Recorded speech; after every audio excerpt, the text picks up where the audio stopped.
Alas 7 ng gabi, nagkakala ko tuloy ang magandang babae na nakakabihagi sa mga mata.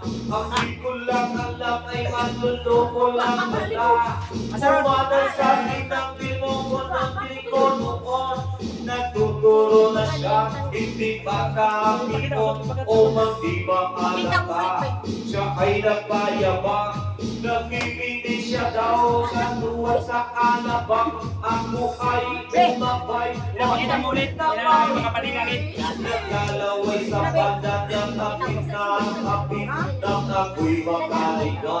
Di ko sinasagpuan, ubos ang aking money, di ko pa nakalikan. Pwede na aswang ang pinagayang ilaw. Ako ay inaya. Magkapamilya lang kami, magkapamilya.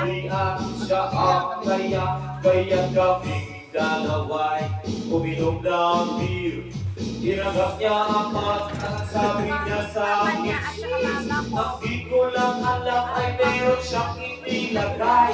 Ako'y biglang nahilo, nawala ng aking palay ng ako'y magising. Aking namansin, pamala ng hotel, andito, sabi ko na ko, Ay, sa okay. iisip na ako, nagkaroon ko, pagkira, ito, walang wala sa isip ko, ang kanyang dewa, nagkakita ko siya, Sige na mo, sayo na mo. Mara. Ang pangit naman yung ring.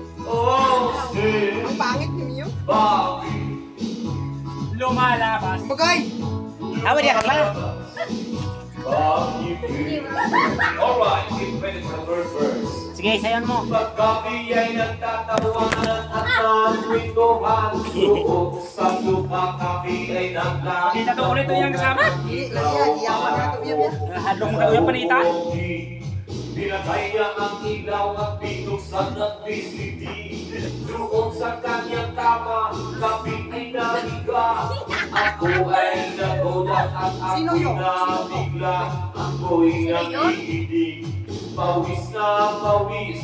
Inabot ko, Pinasok ko ang boy, walang damit. Ang sabi niya sa akin, you want to see us? Grabe ka naman. Lumuhod at lumapa. Natagapos na kami ang sabi niya, shit, isa na ba? Wait till night.